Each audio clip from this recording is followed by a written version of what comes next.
మనిషికి ఉండాల్సిన గుణాలు తెలుసుకున్నా. అవే సంపదలు కోరుకోదగినవి అని ఆ సంపదలనే దైవీ సంపదలు అన్నారు. ఉండవలసిన వాటిని తెలుసుకోగానే సరే, ఉండకూడని వాటిని కూడా తెలుసుకోవాలి కదా. అట్లాంటి వాటిని కోరుకోకుండా ఉండాలి. కాస్తో కూస్తో ఆ లక్షణాలు మనలో ప్రవేశిస్తే వాటిని వీలైనంత త్వరగా తొలగించుకునే ప్రయత్నము చెయ్యాలి. అప్పుడే మానవునికి కృతకృత్యత. ఈ ఉండకూడని వాటిని ఆసుర సంపదలు అన్నారు. భగవద్ ఆజ్ఞాపాలనం చేస్తున్నామని కాక ధర్మనిష్ఠులమని పేరు తెచ్చుకుందామని ధర్మాలాచరించడం, భోగానుభవానందం కోసం శాస్త్రాన్ని కాదని యుక్తాయుక్త వివేకం కోల్పోయి నడుచుకోవడం, అన్ని విధాలా అంతస్తు మించిన గర్వంతో మెలగడం, పక్కవాణ్ణి పొడుచుకు తినే వరకు చల్లారని కోపం మనసును తాండవించడం, సాధుజనులను రెచ్చగొట్టేట్టు పనులు చేస్తూ ఉండడం, ఉచ్చనీచాలు ధర్మాధర్మాలు వేర్పరచుకోలేని అజ్ఞానంలో మునిగి ఉండడం, ఇటు ప్రవృత్తి ధర్మాలను కానీ అటు నివృత్తి ధర్మాలను కానీ తెలుసుకోకపోవటం, వేదశోధిత కర్మలను ఆచరించడానికి కావాల్సిన బాహ్య శౌచం కానీ అంతఃశౌచం కానీ లేకపోవడం, తత్ఫలితంగా విహిత కర్మలను ఆచరించకపోవడం, ఆర్జనం లేకపోవడం వల్ల పరపీడనమే బ్రతుకు తెరువు కావడం వల్ల సత్యోక్తులు పలకలేకపోవడం, ప్రపంచమంతా భగవద్ ఆత్మకమని భగవన్మయమని గుర్తించకపోవటం,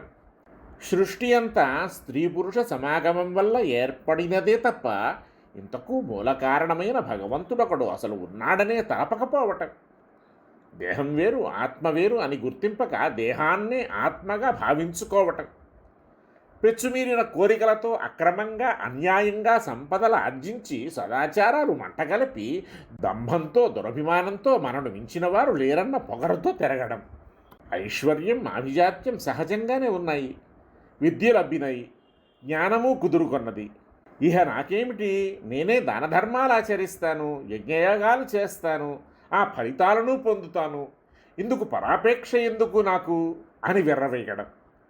ఇదిగో ఇట్లాంటి మోహాల్లోపటి కొట్టుకుంటూ అశాశ్వతికాలైన ఆ భోగాలను తుదిముట్ట అనుభవించలేక నరకంలో పడుతూ ఉంటారు పాపం ఇట్లాంటి వారే.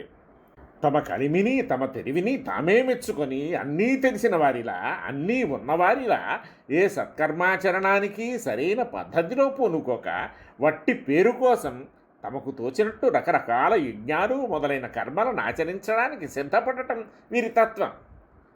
మరో తోడు మనకెందుకు, నా తోడే నా బలం, నా వంటివాడు వేరొకటెవడు, నే పూనుకున్నాక కాకపోవడమా, కాదని ఎవరైనా అడ్డొస్తే బతకనిత్తురా. ఇట్లాంటి ఆలోచనల 5 తలల పాము వీడి మనసులో పడగలెత్తి ముసలు కొట్టి విషం చిప్పుతూ ఉంటుంది.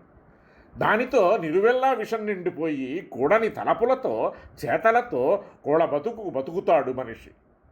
ఇదిగో ఇదే ఆసుర ప్రవృత్తి, ఆసుర సంపద. ఇదే మనిషికి ఉండకూడనిది. ఎట్లాగైనా ఈ అవగుణాలను ఆసుర భావాలను దూరం చేసుకొని మనిషిగా మనుగడ సాగించేందుకు పూనుకోవాలి.